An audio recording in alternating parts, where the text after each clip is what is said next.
السلام عليكم، اخباركم ايه؟ كل سنة وانتم طيبين. الف مبروك لمنتخبنا المصري الاولمبي تحت 23 سنة، وصل للنهائي بعد الفوز على غينيا. وهنقابل ان شاء الله يوم السبت الساعة 11 مساء بتوقيت القاهرة، منتخب المغرب الأولمبي على أرض وسط جماهيره.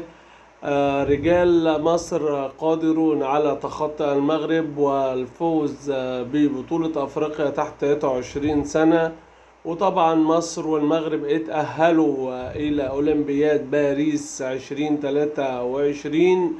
المباراة منقولة على قنوات على النايل سات وأتلانتيك بيرد وعرب سات، في طبعا على بين سبورت 4 اللي ترددها 11,054 أفقي 2,7500 2/3. والقناة المغربية الأرضية تردد 11,476 2,7500 عمودي. وفي قنوات يقال مفتوحة، يقال على انها هتذيع ان شاء الله RTS 1 السنغالية على أتلانتيك بيرد ترددها 3,651 2,7500.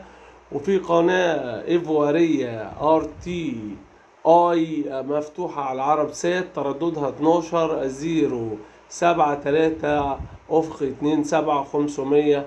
وفي قناة على أتلانتيك بيرد من بنين، قناة اسمها ORTB 12,690 عمودي 2,7500. منتخب مصر بقيادة حمزة علاء حارس عرين النادي الأهلي والمنتخب.